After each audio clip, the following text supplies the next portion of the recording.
Meanwhile, the Economic Freedom Fighters has extended its heartfelt condolences to the families, friends and loved ones of the 9 SANDF soldiers who were killed in the DRC. The party has, however, lamented what it calls the lack of urgency and respect shown by the SANDF in informing the public and the families of the fallen soldiers. For more on this, I'm now joined by EFF MP Niehaus. Carl, appreciate your time. Thank you so much for speaking to us. Condolences, I suppose, is where you'd like to start off this conversation for the families of the 9 SANDF soldiers that lost their lives in the DRC.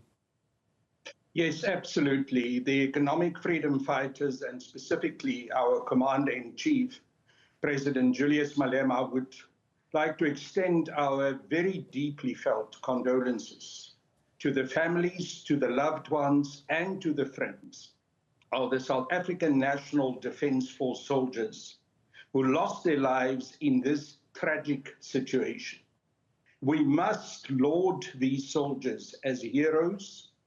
They have been given instructions by the South African National Defence Force and by the Commander-in-Chief to go into a very difficult, dangerous, and not properly prepared situation. They risked their lives. And as you have announced now, 10 of them have lost their lives, and we fear that there may even be higher numbers of people who will lose their lives.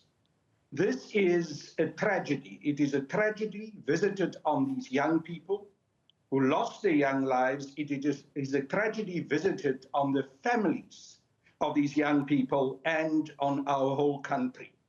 And the South African National Defence Force, the Commander-in-Chief, and the Minister of Defence and Military Veterans have to be held responsible for this tragedy. We in the Economic Freedom Fighters have warned for a long time now that the conditions under which our SANDF troops have been deployed in the Democratic Republic of the Congo are totally unacceptable.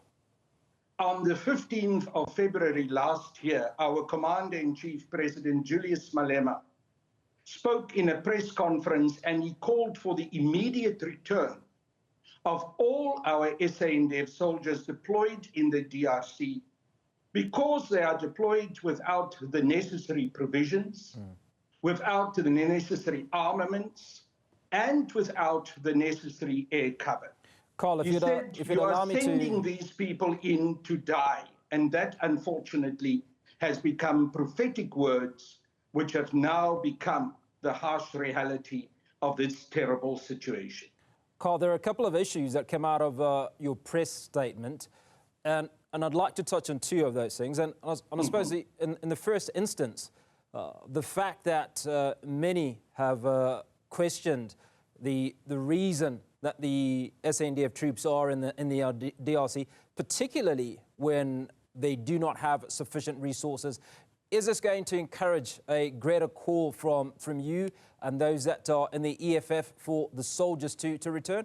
And then also speak to us about your comments around Ribatika, the Defence Minister, who was recently in the DRC in the absence of confirmation of what's transpired in the passing of these 9 individuals on the eve, from what we understand, where the SANDF troops were really under the cosh, so to speak, because they had run out of artillery. We called for the immediate withdrawal of the SANDF soldiers from the DRC. They are there in a killing field, and the situation that you have described is tragic. They without the necessary food, they without the necessary artillery weapons, they do not have air coverage, and none of these things have been just recently made known. We have known this for over a year. I have, in the Portfolio Committee on Defence and Military Veterans, and also in the Standing Committee on Defence, raised this issue over and over. We have been told by the Minister of Defence and Military Veterans, Angie Motshekga, that our soldiers are able to handle the situation. She was praising them that they have a make-do attitude. Now, we cannot work on the basis of a make-do attitude. That is to send your soldiers in for the slaughter. You need to provide the necessary weapons, the necessary air cover, the unmanned drones in order to be able to fight this war, especially in a situation where the M23 rebels are well equipped. And then on top of that, we must ask serious questions about the reason why our SANDF troops are deployed there. Is it for the sake of the extraction of rare earth minerals in the DRC, in the mining area there, in order to serve the big multinational companies of the West and the United States of America?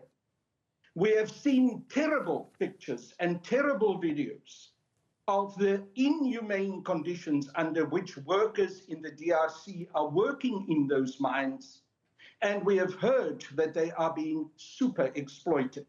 We've raised all these issues with Minister Motshekga. We brought all of these issues in the National Assembly to the attention of President Cyril Ramaphosa. And yet, just a couple of days, literally 5 days before this tragedy played out, Minister Motshekga went on the SABC on national television and said the SANDF is ready for any occurrence and can handle anything. She was lying. She was actually talking to us at a time when this tragedy had already started, when our troops were already under attack. And then subsequently, she went to the DRC. She withdrew some of the troops that were there to fight with their fellow comrades, to protect them, to defend them against the attacks of the M23 for her own self-protection. And the only thing that she had said until now was through her spokesperson, who said, we don't need to worry. The minister is safe and will come home soon. The tragedy is that the families of those 10 soldiers who had been killed in those war attacks that happened will never be able to welcome their children back. But Minister Motshekga is concerned about telling us that she is safe, and she utilized the resources that could have been used in the fight against the M23 rebels to protect herself. Therefore, the economic freedom fighters is clear and unequivocal. The minister has been warned. The minister has had ample indication that this situation is untenable. She didn't tell the truth to our nation on the SABC national interview that she gave. In fact, she lied. She didn't tell us that this tragedy was playing out. And while the minister was in the DRC, it took the SANDF and the Public Relations Division no less than 2 very long days before they announced that 10 of our young men and women have been killed in this terrible war that is playing itself out in the eastern DRC. 2 long days while the minister was present in the DRC.